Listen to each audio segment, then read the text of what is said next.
Halo para pecinta film, apa kabar Anda semua? Semoga Anda semua dalam keadaan sehat. Oke, kembali lagi di channel yang membahas alur cerita film-film menarik dan seru. Bagi yang baru bergabung, silahkan diklik subscribe dulu agar tidak ketinggalan video-video terbaru yang baru saya upload. Oke guys, kali ini saya akan merangkum sebuah alur cerita film dengan judul My Beloved Bodyguard tahun 2016. Film ini dibintangi oleh artis yang tak asing lagi, yaitu Sammo Hung, ada Andy Lau, dan artis terkenal lainnya. Film ini akan berkisah tentang seorang kakek tua yang bernama Kakek Ding, yang berusaha mengungkap atau mencari anak gadis yang sudah dianggap cucunya, yang telah hilang hanya dengan berbekal sebuah recorder dan kemampuan bela diri yang ia miliki. Oke guys, kalau begitu kita langsung saja ke alur cerita selengkapnya. Film dibuka dengan memperlihatkan seorang kakek bertubuh subur baru terbangun dari tidurnya. Beliau bernama Kakek Ding. Setelah masa pensiunnya, Kakek Ding pindah dari Beijing ke sebuah kota di perbatasan antara Cina dengan Rusia yang bernama Sui Town. Kakek Ding sehari sebelumnya dijadikan saksi atas sebuah bentrokan dua kubu mafia yang menyebabkan beberapa orang tewas dan luka-luka yang terjadi di depan rumahnya sendiri. Namun karena Kakek Ding menderita kepikunan yang cukup berat, ia tidak dapat mengingat orang-orang yang terlibat dalam kejadian itu. Setelah memeriksakan diri ke dokter, dokter pun menyarankan agar Kakek Ding membeli sebuah alat perekam agar ia gampang mengingat sesuatu. Di kota kecil itu, Kakek Ding tinggal seorang diri, tapi ia memiliki tetangga-tetangga yang baik. Salah seorang dari mereka bernama Nyonya Park. Nyonya Park memiliki seorang anak yang berprofesi sebagai polisi. Nyonya Park merasa kasihan pada Kakek Ding yang hidup sendirian. Sekali-sekali Nyonya Park mengajak Kakek Ding untuk makan bersama di rumahnya. Selain itu, ada tetangga lainnya yang bernama Lee. Lee yang telah berpisah dengan istrinya sekarang hidup hanya dengan anak perempuan satu-satunya yang bernama Cherry. Lee sangat jarang berada di rumah. Ia menghabiskan waktunya dengan berjudi, dengan meninggalkan hutang di mana-mana. Cherry yang kesepian merasa nyaman bermain di rumah Kakek Ding. Mereka kadang-kadang menghabiskan waktu bersama. Keberadaan Cherry di rumah Kakek Ding mengingatkannya pada cucunya yang dulu, yang mana pada suatu hari hilang pada saat Kakek Ding mengajaknya berjalan-jalan. Trauma itu selalu membekas di kehidupan Kakek Ding hingga ia memutuskan untuk meninggalkan Beijing dan menetap di tempatnya sekarang. Suatu hari, ayah Cherry yang bernama Lee yang sebagai penjudi jarang sekali menang. Kian hari hutang yang ia miliki semakin besar. Si bos yang bernama Choi Dong sangat kesal ketika Lee mengajukan pinjaman lagi, karena hutang yang saat ini sudah sangat banyak. Akhirnya Lee pun diberikan sedikit tempo untuk membayar, dengan syarat ia harus mencuri sebuah tas dari seseorang yang tengah berada di Hotel Red Star di kota Vladivostok. Hotel itu berada di perbatasan antara Cina dan Rusia Tenggara. Akhirnya dengan bantuan sepupunya yang bekerja sebagai koki di hotel itu, Ling bisa mendapatkan Mastercard yang bisa dipakai untuk masuk ke semua kamar di hotel itu. Setelah itu Lee pun berhasil masuk ke kamar itu hingga akhirnya ia menemukan sebuah tas kulit yang berisikan banyak perhiasan. Namun sayang aksinya diketahui oleh si pemilik tas, yang kemudian situasinya tambah memburuk setelah security melihat kejadian itu dari ruang pengawas. Semua security hotel pun mengejar Lee, namun Lee berhasil meloloskan diri dengan mendobrak jendela yang kemudian ia sudah ditunggu oleh anak buah Choi.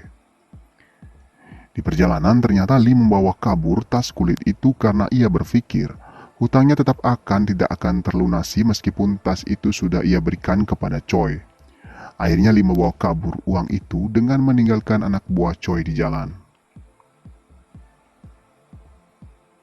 Setelah itu, koki restoran itu pun diinterogasi tentang keterlibatannya dalam aksi pencurian itu. Dan kemudian ia pun dihabisi oleh anak buah bos Rusia itu. Di tempat lain, Choi yang mengetahui tasnya dibawa kabur mengerahkan anak buahnya mencari jejak Lee.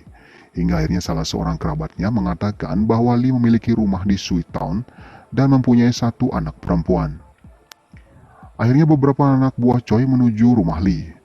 Namun Cherry berhasil kabur dari belakang rumah dan masuk ke jendela dapur Kakek Ding. Salah seorang dari mereka melihat Cherry kabur. dan salah seorang dari mereka berhasil masuk dan kemudian menangkap Cherry. Kejadian itu disaksikan sendiri oleh kakek Ding, hingga membuat darah agen pengawal rahasianya pun secara otomatis mulai bergerak.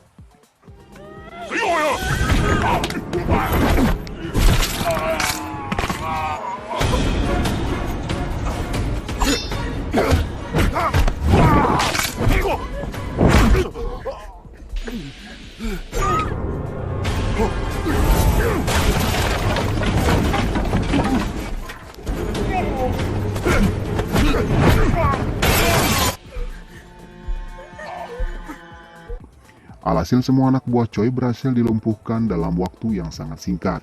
Kakek Ding yang sempat terluka kemudian dibawa ke rumah sakit oleh Nyonya Park. Dia dan anaknya yang bekerja sebagai polisi berusaha mencari tahu ciri-ciri para pelaku. Namun kakek Ding tak mampu mengingat apapun setelah kejadian itu. Namun kabar baiknya, dari semua pelaku, polisi sempat mengabarkan bahwa Cherry mengenal 2 orang pelaku kejadian itu. Dan untuk keamanan Cherry, sekarang Cherry dipindahkan ke rumah salah seorang famili dari Lee sendiri. Di tempat lain, anak buah Choi yang babak belur oleh kakek Ding akhirnya melapor kepada Choi. Mereka menceritakan kehebatan kakek Ding dalam berkelahi.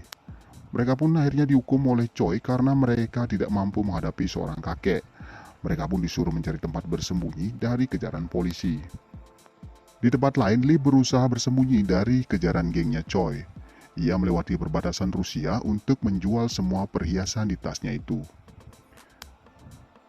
Setelah kepergian Cherry, hari-hari kakek Ding terasa sepi. Ia selalu terbayang-bayang wajah Cherry yang tengah bermain di rumahnya. Ia pun selalu membuka jendela dapurnya agar Cherry leluasa keluar masuk di rumahnya.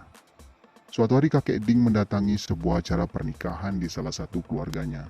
Pada saat pulang, ia melihat Cherry dan temannya sedang mengikuti sebuah parade. Kakek Ding pun dihampiri oleh Cherry dan kemudian kakek Ding mengajak Cherry membeli es krim. Saat mereka sedang menikmati es krim, tiba-tiba mama Cherry yang telah bercerai dengan ayahnya mengajak pacar barunya ke toko itu. Cherry yang melihat itu langsung mendatangi pria itu dan menamparnya.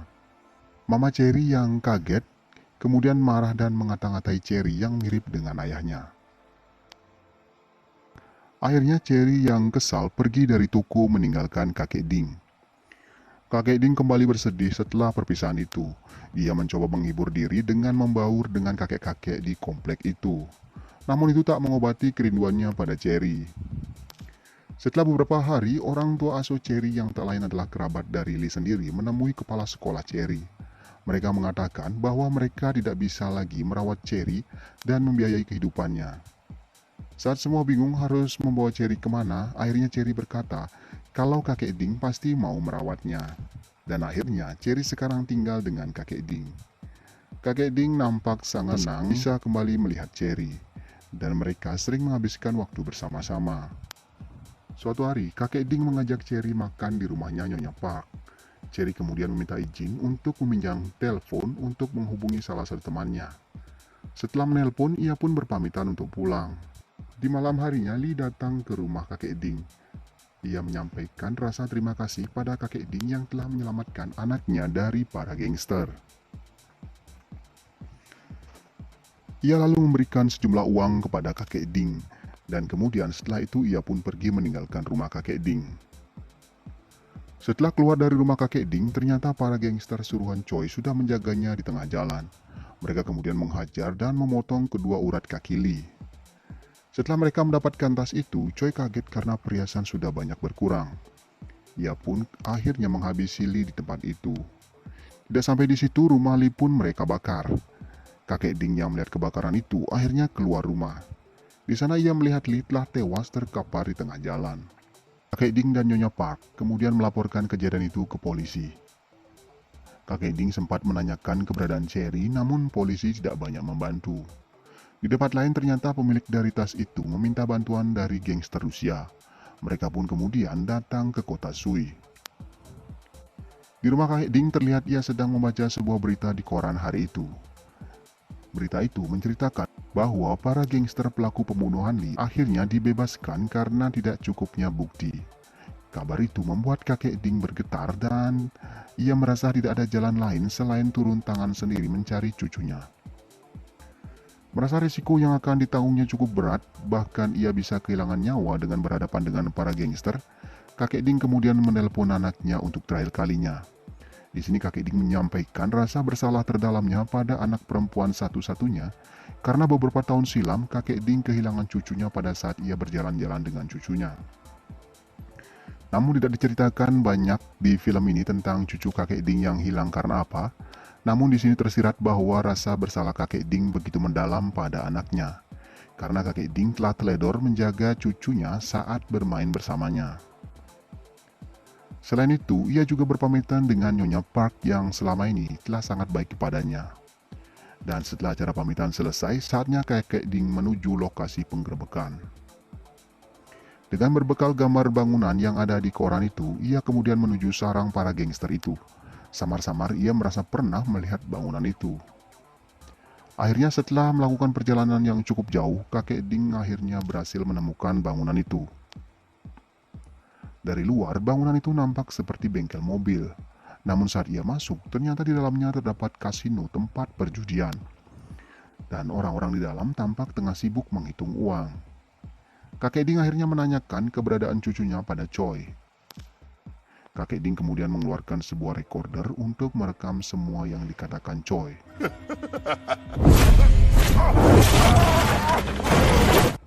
Namun Choi malah meledek kakek Ding yang membuat kakek Ding menamparnya hingga ia terpental.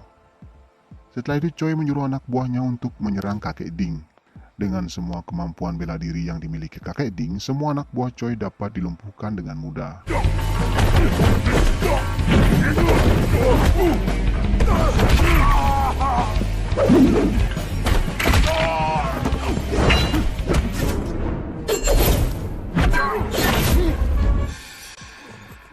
Lalu,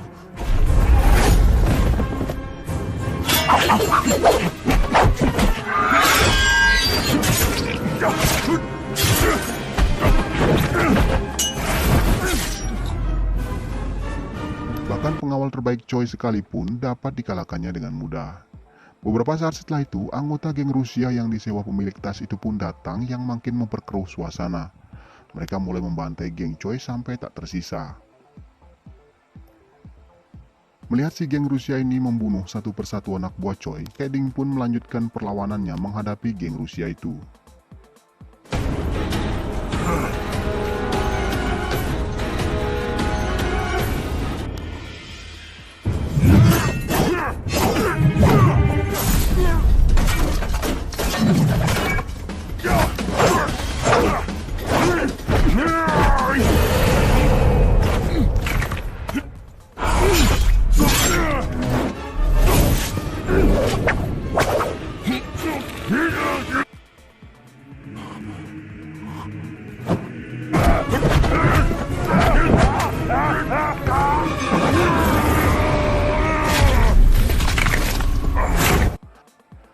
Akhirnya semua bisa dilumpuhkan oleh kakek Ding sendirian, dan hanya menyisakan Choi sendiri sekarang. Di saat yang sama pasukan kepolisian datang untuk mengamankan area TKP. Choi yang masih bisa berjalan menyelamatkan sisa-sisa harta yang masih tersisa.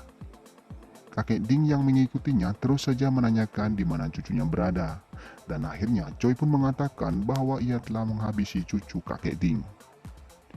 Choi pun akhirnya bertemu dengan dua anak buahnya yang dihukumnya hari itu. Dan ternyata, mereka bukannya malah menolong, namun mereka malah menghabisi bos mereka sendiri. Kakek Ding yang melihat kejadian itu hanya bisa terdiam. Kakek Ding kemudian hanya bisa meratapi nasibnya hingga ia ditemukan oleh Nyonya Park di sebuah rel kereta. Di tempat lain, bos mafia pemilik tas yang bermain kejar-kejaran dengan petugas akhirnya tewas karena mobilnya ditabrak truk yang tengah melintas. Beberapa hari setelah itu, saat Nyonya Park melewati jalan di komplek itu, tiba-tiba ia melihat Cherry sedang menatapi rumahnya yang tengah hangus terbakar. Nyonya Park pun mendekati Cherry dan memarahinya, karena ia telah membuat semua orang cemas dan semua orang telah mencarinya kemana-mana. Ia pun menjelaskan bahwa ia sedang bermain dan menginap di rumah temannya. Dan ia pun menanyakan ayahnya dan juga menanyakan kenapa rumahnya bisa terbakar.